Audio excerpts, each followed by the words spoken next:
vamos a ver una serie de diapositivas sobre el tema ciclo celular, particularmente sobre su regulación.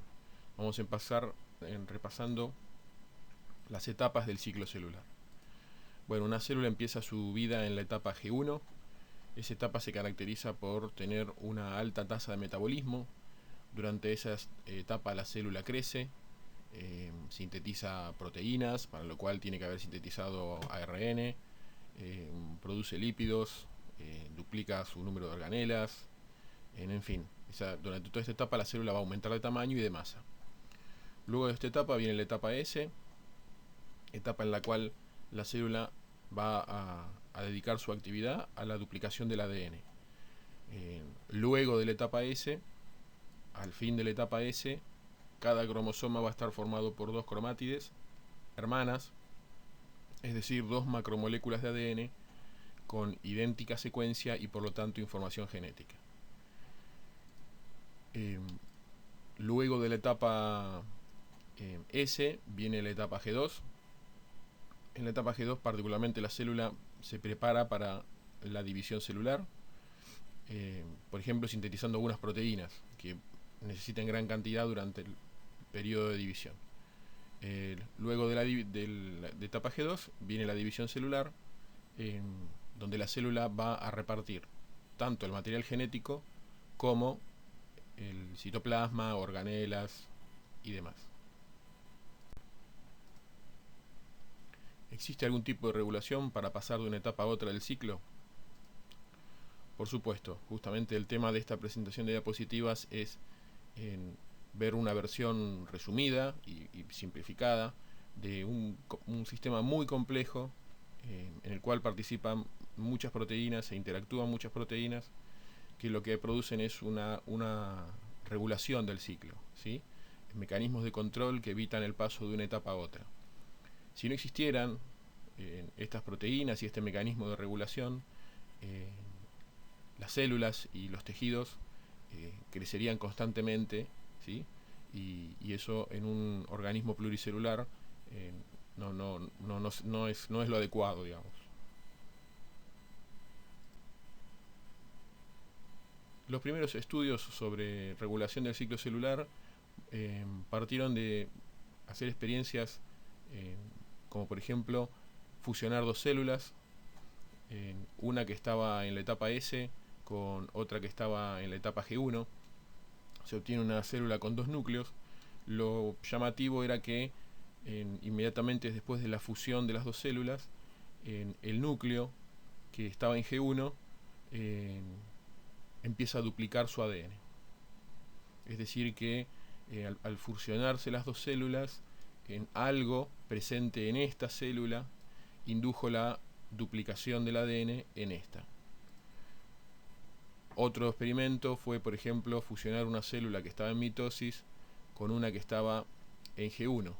Otra vez, en el producto de la fusión, esta célula con dos núcleos, lo que produjo fue que en el núcleo que estaba en G1, la cromatina se condense, ¿sí? Como se indujo justamente una mitosis. Es decir, que en esta célula hay algo que indujo en la otra el paso a la etapa de mitosis. ¿Existen enfermedades relacionadas con la pérdida del ciclo celular? Sí, justamente este tema está importante en la investigación biológica porque los tumores son crecimientos de células que justamente han perdido esta regulación, ¿sí? Células que pertenecen a un tejido y que han perdido la regulación del ciclo y empiezan a crecer sin control. En realidad, para que una célula normal pase a ser una célula tumoral y luego cancerosa, se tienen que dar una serie de mutaciones. No es que una sola mutación la va a convertir en una célula tumoral, ¿sí? Justamente en esta parte inferior de la diapositiva, justamente lo que va contando es que a medida que se van acumulando las mutaciones, esas células van perdiendo la regulación del ciclo, ¿sí? Hasta que puede llegar un momento, si esa situación avanza mucho, estas células que se dividen sin control, que ya acumularon una serie de mutaciones, son células, por ejemplo, serían como estas que están acá en azul, que ya pueden invadir los vasos sanguíneos, con lo cual ese cáncer ya sería metastásico, ¿sí? Ya sería una etapa muy avanzada. Bueno, ¿qué mecanismos regulan el ciclo celular? Antes que nada aclaremos que para realizar sus procesos la célula utiliza proteínas. No solamente hace falta fabricar esas proteínas, muchas veces la célula produce proteínas y las proteínas están inactivas. Así que hay varios mecanismos para activar proteínas. Una de las formas de activar y desactivar proteínas es agregándole o sacándole grupos fosfato, ¿sí? Cuando una proteína, por ejemplo inactiva, en este caso se fosforila, pasa a estar en una forma activa. Ahora esta proteína activa va a realizar la función correspondiente. En el caso de que esa proteína se desfosforile, que sería el proceso inverso, va a volver a pasar inactiva, ¿sí? Acá el término proteína diana está justamente referido a una proteína, que pueden ser muchas, que es la que recibe la modificación, ¿sí? De ahí el término diana. Ahora, ¿quién agrega este fosfato? Bueno, este fosfato justamente lo agregan otras proteínas. Bueno, las proteínas quinasas son enzimas que agregan grupos fosfato a otras moléculas, ¿sí? Entre ellas a otras proteínas.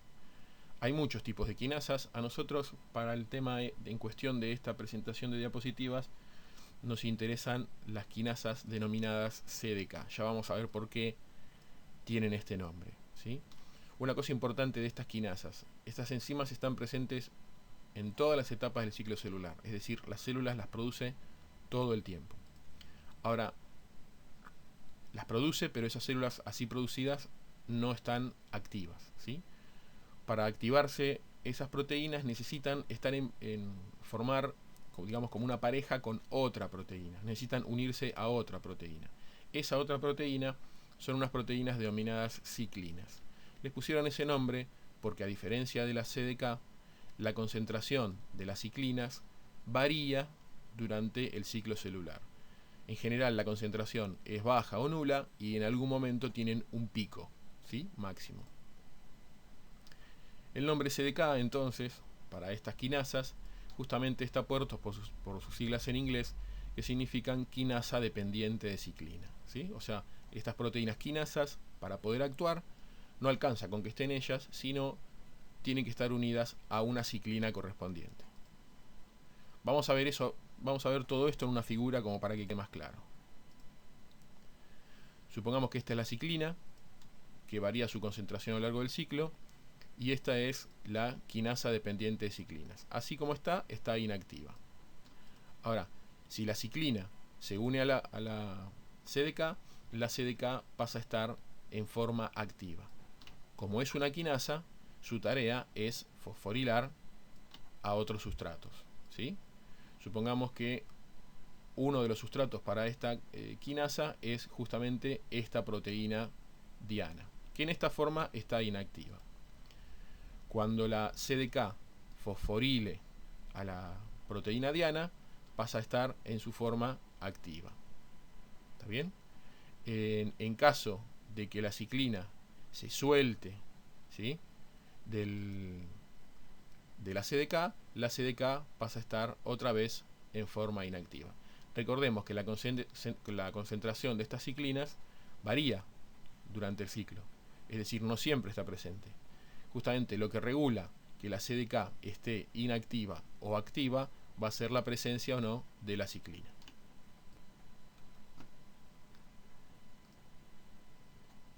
En realidad, en la regulación del ciclo celular participan muchas más proteínas de las que nosotros vamos a ver, y vamos a hacer una simplificación, porque la idea es ver la generalidad del proceso y no su detalle. Pero si, por ejemplo, en un gráfico en el cual en el eje horizontal tenemos las etapas del ciclo celular y en el eje vertical tenemos la concentración, si en este gráfico vemos cómo varían las concentraciones de CDK y de ciclinas, vamos a poder entender un poco mejor cómo funciona este sistema. Bueno, primero habíamos dicho que la CDK justamente tiene una concentración estable durante todo el ciclo, pero así como están inactivas, ¿sí? A medida que se van produciendo los diferentes tipos de ciclinas, por ejemplo en este caso la ciclina D, ahora vamos a tener en este momento una CDK activa, ¿sí? Cuando la concentración de esto empiece a bajar, esta CDK se inactiva, ¿sí? Luego viene la síntesis de otra ciclina y en este momento vamos a tener otra CDK activa.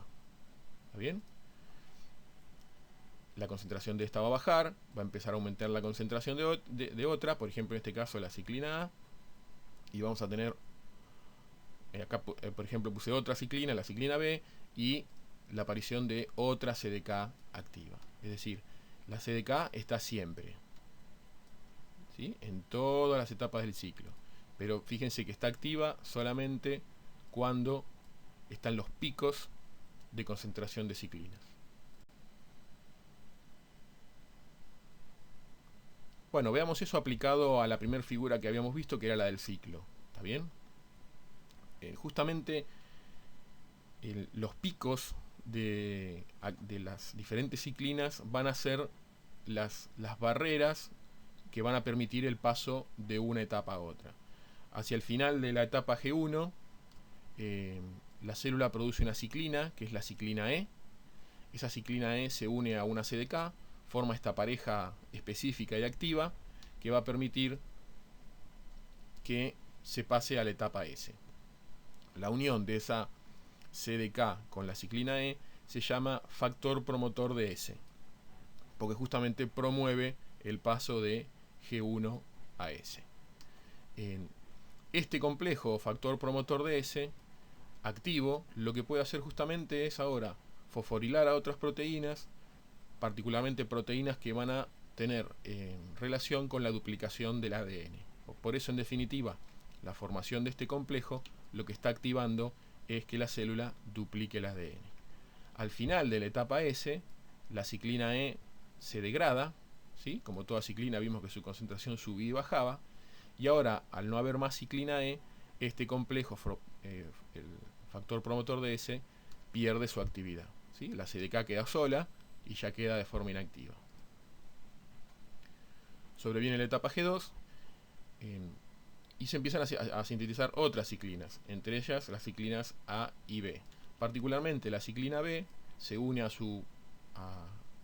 otra proteína CDK y forma lo que se llama el factor promotor de mitosis, ¿sí? Esta parejita entre la ciclina B y su proteína CDK ahora está activo, entonces ese factor permite fosforilar proteínas que van a desencadenar el proceso que sigue, que es la división celular. Cuando la concentración de ciclina B disminuya, la CDK pierde su actividad, como vimos en la diapositiva anterior, y deja de realizar ese efecto, ¿sí? O sea que en definitiva, en la CDK están presentes en todo momento, y las que regulan el paso de una etapa a otra es la presencia de las ciclinas, ¿sí? Los diferentes tipos de ciclinas. Bueno, si justamente lo que regula el ciclo es la presencia o ausencia de las ciclinas, la regulación del ciclo va a tener que ver con que estas proteínas estén o no presentes, ¿sí? Hay un grupo de genes en las células que se llaman genes supresores de tumores. Hay varios genes supresores de tumores descritos, pero nosotros nos vamos a concentrar en dos particularmente que están muy bien descritos, que son el P53 y el P21. A partir de esos genes se obtienen proteínas. Esas proteínas son proteínas que frenan el ciclo celular. ¿Cómo es que frenan el ciclo celular? Frenan el ciclo celular porque son proteínas que en definitiva terminan inhibiendo a las ciclinas. Y al inhibirse a las ciclinas, las proteínas CDK no pueden realizar su tarea, ¿sí? Porque necesitaban que estén las ciclinas para poder actuar. En particular, el gen P53 produce un factor de transcripción. Recordemos que los factores de transcripción son proteínas que participan en la transcripción de otro gen. En este caso, el factor de transcripción P53 participa en la transcripción del gen P21. El gen P21 produce una proteína justamente que tiene la función de unirse a las ciclinas e inhibirlas. Es decir, cuando en una célula hay proteína P21, esa célula no se divide, ¿sí? Por eso estas proteínas funcionan como un freno. ¿Cuándo se activan estos genes supresores de tumores? O sea, cuando se activen, vamos a ver que el efecto es que la célula no se divide, ¿sí? Primero veamos normalmente cómo es el ciclo celular, repasémoslo y después vemos cómo interactúan con estos genes supresores de tumores. Vimos que en G1 tenemos la ciclina E unida a su CDK. Esto está activo. Eso produce, entre otras cosas, produce que se sintetice la ciclina A, ¿sí? Este complejo, a su vez, que era el factor promotor de S, va a activar a las proteínas que están implicadas en la síntesis de ADN, y eso va a traer como consecuencia que se duplique el ADN. Pero además, esto participó o indujo a la fabricación de ciclina A. La ciclina A se va a unir a su CDK y va a formar este complejo activo, ¿sí?, que a su vez va a inducir la producción de ciclina B. A ver, ven como un complejo va llevando a la activación de otro, ¿sí? Esta ciclina B va a poder unirse a su CDK. Acuérdense que estas proteínas, su concentración es constante todo el tiempo, así que están siempre, y eso va a producir este complejo. Este complejo ciclina B más CDK no era otra cosa que el factor promotor de mitosis. Es decir, ahora, al estar este complejo activo, va a inducir a que la célula pase a división mitótica, ¿sí? Esto es el funcionamiento, digamos, normal. Ahora, ¿qué pasa, por ejemplo, si esta célula está expuesta a una baja concentración de oxígeno, es decir, hipoxia, o hay daño en el ADN? Bueno, estos eventos desatan la transcripción y la síntesis de la proteína P53, que a su vez, esta proteína P53, como era un factor de transcripción, induce la transcripción del gen P21. Este gen P21 produce la proteína P21 que, como vimos, se unía a las ciclinas y las inactivaba. Es decir, este complejo factor de promotor de S ya no va a funcionar. No vamos a tener activación de las proteínas de duplicación de ADN, no va a haber duplicación de ADN. Pero además no va a haber inducción de la síntesis de ciclina A, ¿sí? Tampoco va a haber este complejo funcional, no se va a inducir la síntesis de ciclina B, no va a haber factor promotor de mitosis y, consecuencia final, no va a haber división celular. Es decir, una célula que haya tenido un daño en el ADN o esté en unas condiciones celulares inadecuadas, no va a duplicar el ADN, no se va a dividir.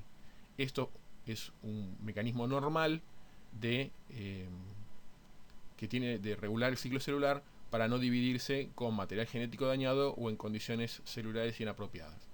Incluso el gen P53 puede inducir otro proceso más complejo, que no es tema de esta presentación de diapositivas, que es directamente el suicidio celular. Es decir, la célula entra en un proceso que se llama apoptosis, en el cual la propia célula desata su propia muerte.